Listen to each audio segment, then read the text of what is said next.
Gum ഗണപതയേ നമഃ. ഓം some സരസ്വതേ നമഃ. നമസ്കാരം പ്രിയപ്പെട്ടവരെ, ലളിതം സഹസ്രകത്തിലേക്ക് സ്നേഹപൂർവ്വം സ്വാഗതം. ശ്രീമദ് ഭഗവത്ഗീതയിലെ ശ്ലോകത്തോടുകൂടി നമുക്ക് തുടങ്ങാം. ഓം ശ്രീകൃഷ്ണ പരമാത്മനേ നമഃ.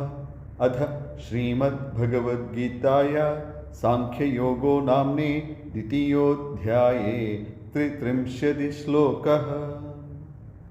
അഥ ചേത്വമിമം ധർമ്മ്യം സംഗ്രാമം ന കരിഷ്യസി തദ സ്വധർമ്മം കീർത്തിം ച ഹിത്വാ പാപമവാപ്സ്യസി. അല്ലയോ അർജുന, ഇനി നീ യുദ്ധം ചെയ്യുന്നില്ല എന്ന് വിചാരിക്കുക. അത് കാരണം സ്വധർമ്മവും കീർത്തിയും കൈവിട്ട് നീ പാപം സമ്പാദിക്കേണ്ടതായിട്ട് വരും.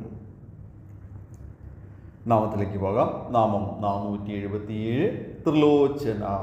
3 ലോചനങ്ങളുള്ളത് ഏതൊരു ശക്തിയാണോ ആ ശക്തിയെ ത്രിലോചന എന്ന് വിശേഷിപ്പിക്കുന്നു. ലോചനം എന്ന നമുക്കൊക്കെ അറിയാം അല്ലേ? കണ്ണ്.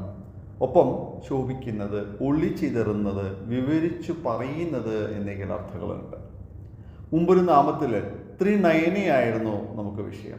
ഇപ്പോൾ ത്രിലോചന വന്നിരിക്കുകയാണ്. വാച്യാർത്ഥത്തിലൂടെ തന്നെ 3 കാഴ്ചയുള്ളവൾ എന്ന് വ്യാഖ്യാനം എടുക്കാം. എന്തൊക്കെയാണ് ആ 3 കാഴ്ചകൾ? അവ നമ്മുടെ 3 കാലങ്ങളാണ്. ഭൂതം, വർത്തമാനം, ഭാവി എന്നിങ്ങനെ. ഒരു വാക്ക് പ്രവഹിപ്പിക്കുമ്പോൾ നാം ഈ 3 കാലങ്ങളെ കൂടെ പരിഗണിക്കേണ്ടത് അത്യാവശ്യമാണ് എന്നതാണ് വിവക്ഷ. കാരണം വാക്കാണ്. അത് പ്രവഹിച്ചു കഴിയുമ്പോൾ പിന്നെ ഒരു പിൻവലിക്കൽ അസാധ്യമാണ്. ആയതിനാൽ വാക്കുകളെ ഒരുക്കി വിടുമ്പോൾ നാം കാലങ്ങളെ കൂടെ ഗണിക്കേണ്ടത് അത്യാവശ്യം തന്നെയാണ്. നമ്മിൽ പലർക്കും അനുഭവമുള്ളൊരു കാര്യമായിരിക്കും അല്ലേ? ഒരു വാക്കിൻ്റെ പ്രഭാവം നമ്മളെ കാലങ്ങളോളം വേട്ടയാടാം, അല്ലെങ്കിൽ കാലങ്ങളോളം നമ്മളെ രസിപ്പിക്കാം. അങ്ങനെ പലതും സംഭവിക്കും. കാലങ്ങളെ ഗണിക്കുക എന്ന് പറയുമ്പോൾ സംസാരത്തിന് മുമ്പ് ചിന്തിച്ച് കൂട്ടണം എന്നുള്ള അർത്ഥമല്ല. തീർച്ചയായിട്ടും ചിന്തിക്കണം. നമുക്ക് പൂർണ്ണമായിട്ടും ബോധ്യമുണ്ടാവണം ആ വാക്കുകളിൽ.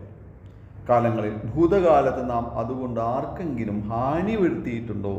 വർത്തമാനകാലത്തിൽ അതിൻ്റെ പ്രസക്തി എന്താണ്?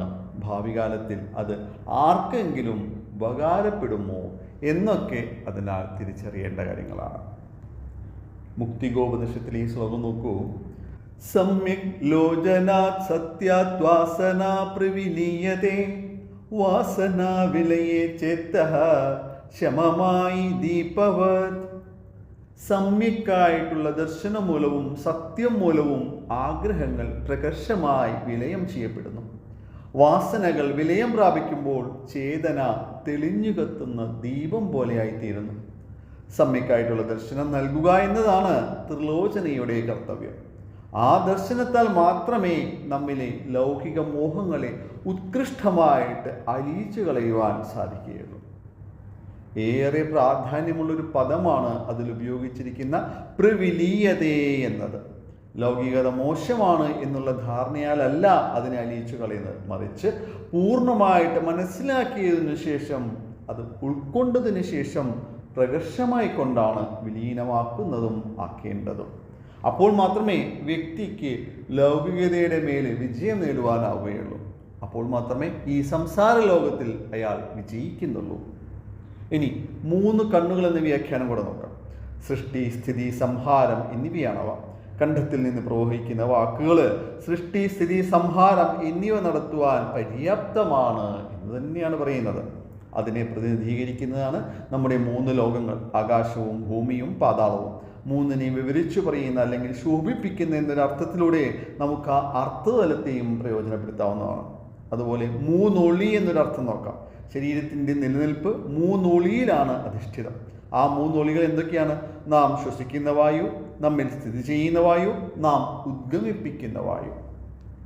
ഇവയെല്ലാം സാധ്യമാവുന്നത് കണ്ഠദേശത്തിൻ്റെ സഹായത്തോടു കൂടെയാണ് എന്നതാണ് മറക്കാതിരിക്കേണ്ടത്. വിശാലമായ ഒരു ശക്തിയുടെ വിവിധ അനുഗ്രഹങ്ങളാലാണ് അതൊക്കെ നമ്മിൽ സംഭാവ്യമായി തീരുന്നത്. ഇനി ഭക്തിരസത്തിലൂടെ നോക്കുമ്പോഴോ, ഇത്രയും കാര്യങ്ങളെല്ലാം പവിത്രമായിട്ട് കൊണ്ടു നടക്കുന്നവളായിട്ടും 3 കാലങ്ങൾ അറിയുന്ന ത്രിലോചനൻ്റെ പത്നിയായിട്ടും ദേവിയെ മനയാം. അല്ലെങ്കിൽ ശക്തി കാഴ്ചകളായിട്ടുള്ളത് മൂലമാണ് മഹാദേവൻ ത്രിലോചനനായി തീർന്നിട്ടുള്ളത്. നമ്മുടെ ദേവി ഇപ്പോൾ മലയാചലത്തിലാണ് ഉള്ളത് അല്ലേ? അവിടെ നിന്നാണ് ഈ തത്വങ്ങളുടെ എല്ലാം പിറവി എന്നത് മലയാളത്തിൻ്റെ മാറ്റുകൂടെ കൂട്ടുന്നുണ്ട്. കൂടാതെ വിശുദ്ധി ചക്രത്തിൻ്റെ അധിഷ്ഠാന ദേവതയായ ഡാകിനിയെ പറ്റി ഒരു നാമത്തിൽ നേരത്തെ സൂചന തന്നിരുന്നു. മൊത്തം രക്തവർണമായ ആ ദേവതയ്ക്ക് 3 ലോചനങ്ങളാണ് ഉള്ളത്. ത്വക്കിൻ്റെ കാര്യങ്ങളൊക്കെ ഇവരാണ് നോക്കി നടത്തുന്നത്. നാം ഇവിടെ അവസാനിപ്പിക്കാം. നാമത്തിലെ ചിന്ത കാലാന്തരത്തിൽ കലരാത്ത കാഴ്ചകളായിരിക്കണം. അങ്ങനെയുള്ള കാഴ്ചകളോടെ ആകട്ടെ നമ്മുടെ നാമം ശ്രേഷ്ഠമാവുന്നത്. നമസ്കാര ശബ്ദം. ഓം ത്രിലോചനായേ നമഃ. നന്ദി, നമസ്കാരം. സർവം ജഗദംബാർപ്പണമസ്തു. അന്യഥാ ശരണം നാസ്തി ത്വമേവ ശരണം മമ. തസ്മാത് കാരുണ്യഭാവേന രക്ഷ രക്ഷ മഹേശ്വരി.